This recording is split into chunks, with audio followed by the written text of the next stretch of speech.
Hey guys, welcome back to another video, and tonight I'm going to do an unboxing of this package I received in the mail from none other than Ducky Do Gaming, a fellow YouTuber that I've been subscribed for a very long time, and he has been a great friend of ours, more specifically within the Another Gaming podcast community. Every now and then we get together and play online games, whether it's Mario Kart 8 or crappy games like Aliens, Colonial Marines. Ducky has been a great friend here within the community. And he posted not too long ago a message on Facebook saying that he was trying to downsize his collection a little bit. So he put some games up for sale. So I decided to jump in and get a few games from him. This is my second take right here. As you can see, the box is already open. I was recording the video and my computer froze. So it's not a completely live unboxing, but it is what it is. And also, I was going to unbox this at the end of the month with my usual pickups video, but I just couldn't resist, so I decided to make a separate video. And of course, here we have some retro games, which is something that I don't usually buy a whole lot. I usually just buy modern games as of late, but I figured, I'll do a separate video with this, mail. And let's just see what's in here. We have some paper here for padding out the contents. And of course, we have a note here with the hangman here and the note thing. And the note reads, "Dear SNES Mapper, well, I was going to use scented pens to write this like I did with 4 Doom Waves, but instead I opted for using my cologne." And sure he did. The entire package basically smells like cologne. So that's that. That way, it'll feel like I'm there cripplingly watching you dig into my package. Smiley face. Enjoy your purchase, my friend, and thanks for supporting the cause. With tender gamer love, Ducky Do Gaming. Thank you so much, man. Really funny note. And now, if I may, I'm gonna dig into your package as instructed here in the letter. Let's just look at the contents here. And the first envelope contains the following games. SimCity for the Super Nintendo. This is a game that I used to rent a lot back in the day when I had my Super Nintendo when I was a kid. I never owned this game, but like I said, I rented this game a lot, and this is, I believe, the first console version, or it might be the only one for a SimCity game. I think another SimCity game got released for the Nintendo 64 disk drive in Japan, but I'm pretty sure this is the first one.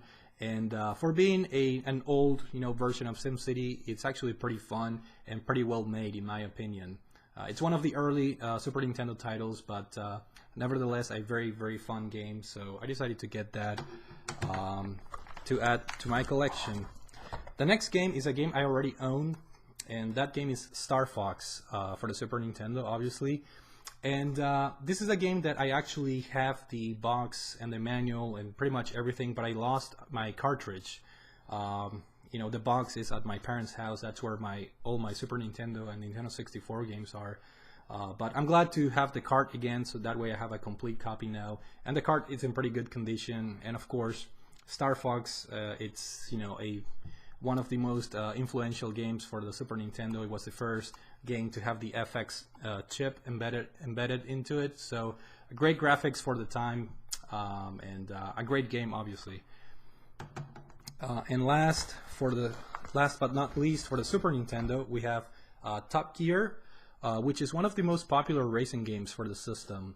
I never owned this title, but I remember a friend of mine had this, and I used to borrow this game a lot from him, and it's a pretty fun racing game.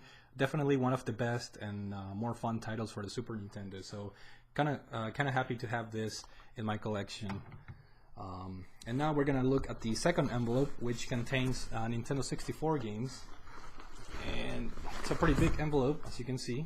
And I'm gonna put the box here at the bottom, and let's take a look. And I want to start with a game. I want to start with a particular game that I was looking forward a lot to getting, and that game is GoldenEye 007. Now, I do have this game, in my collection, but my cartridge is in very poor condition, so I'm pretty happy to have a pretty clean and pretty good condition copy like this one.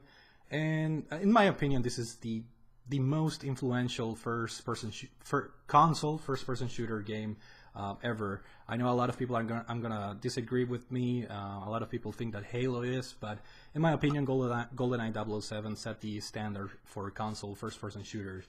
So I do have a lot of fond memories of playing this game. It's fantastic, and like I said, I already have this game, but I wanted to have a cleaner, better looking, good condition version of the game. And following the trend with first-person shooters for the Nintendo 64, I also got a copy of Perfect Dark. I also own this game, but I don't know where it is. So I do have the box, the manual, and everything. So I basically just needed the card. And another first-person shooter developed by Rareware, and it basically uses the GoldenEye 007 engine, but better graphics, tons of fun in the multiplayer mode, a lot of customizable options, and just an overall great first-person shooter for the Nintendo 64. Let's see. Another first-person shooter for the Nintendo 64, and that game is Turok, the Dinosaur Hunter. And this is another game that, again, I have the box and the manual, but I don't know where my copy of Turok is. Unfortunately, you know, all my old school games are at my parents' house, and I lost some of them by, you know, giving them to friends and things like that. So it's really, you know, a lot of the games that I bought from him I already owned, but I lost the cartridges. So it's nice to have a complete version now with the cartridge. And this is another very fun first-person shooter with insane over-the-top weapons. Definitely one of the most fun titles of the time. So I'm gonna keep going with the first-person shooter trend, and here we have a old-school offering, which is Quake 64. And I have a lot of fond memories. I never owned this game back in the day, but I remember a cousin of ours owned the game, and my brother, he used to play this game. He used to be a master of the old school first-person shooter games like Quake, Doom 64, Duke Nukem 64, and my older brother, he would just put these games on the hardest difficulty and just beat them over and over again. So I'm happy to have it in my collection, even though it's not the best version of Quake, but nevertheless, it's a fun title to have. Let's continue with this racing game right here. MRC Racing, a somewhat obscure racing game that I wouldn't say it's not very good either, but I do have a lot of fond memories. I remember a friend of mine bought this on day one. I think he paid like $70 for this game, and I think this game only has 3 tracks or 3 courses, however you want to call it, and so you can say this is a pretty short game, but nevertheless, I remember we had a ton of fun playing this game over and over again, even though it's just an average racing game. So I decided to get this just for the, I guess, nostalgic memories of the game. Next up, let's take a look at another racing game, and that game is Ridge Racer 64. Now, admittedly, I never played this game before, and I'm curious to see what the 64 version is and how it compares to the original PlayStation 1 version of Ridge Racer, a brand that I personally associate with the PlayStation brand. So to my surprise, or to the surprise of just about anybody, they decided to release a 64 version of Ridge Racer. So I'm curious to see how this fares against the original PlayStation title. Let's continue now with another game that I've never played. I never owned this, and that game is Command & Conquer, a PC game, I believe, that was ported obviously to the Nintendo 64, and never played this. I thought it was an interesting addition to my collection, so I decided to go for it.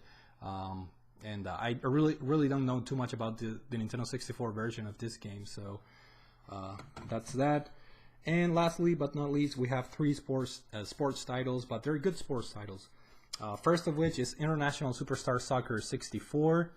Back in the day when the Nintendo 64, PlayStation 1, and Sega Saturn were the main consoles of the time, this was the definitive soccer game series by Konami. And then later on, this basically went over to become the Pro Evolution Soccer series that until today we have those games up, in the shelves. But this was the first one, International Superstar Soccer 64, and again, I own the box and the manual, and I'm not really sure where my cartridge is, so happy to have back this copy. And I also got International Superstar Soccer 98. I did not own this back in the day, but a lot of my friends had this game, and essentially this is the same game as the previous one, but with better graphics. And I remember at the time, one of the main features of the game was players wore long sleeve shirts in the cold weather. So back in the day, that was like really amazing to see that attention to detail. When the weather was cold, players were wearing long sleeve shirts. So pretty mind blowing back in the day. But really happy to have this, even though it's just a prettier version of International Superstar Soccer 64. And to end up the package, we have Ken Griffey Jr., what is it called? Slugfest for the Nintendo 64. Never played this game, but this is one of the games that I believe was published by Nintendo and developed by Left Field, if I'm not mistaken. So it's one of those weird, officially sports licensed Nintendo games that they don't obviously do them anymore, but decided to get this one just for the heck of it. Supposedly it's a pretty solid baseball game, for the time. And happy to have it in my collection. So with that being said, that's it. That's it for the package that Ducky Do Gaming sent. So I thank you guys for watching the video, and thank you, Ducky, for sending this. I got all of this for a pretty reasonable price. So pretty happy with my I guess pickups. A lot of nostalgia involved with with this purchase. So hopefully you guys enjoyed the video. Thank you for watching, and I will see you all later.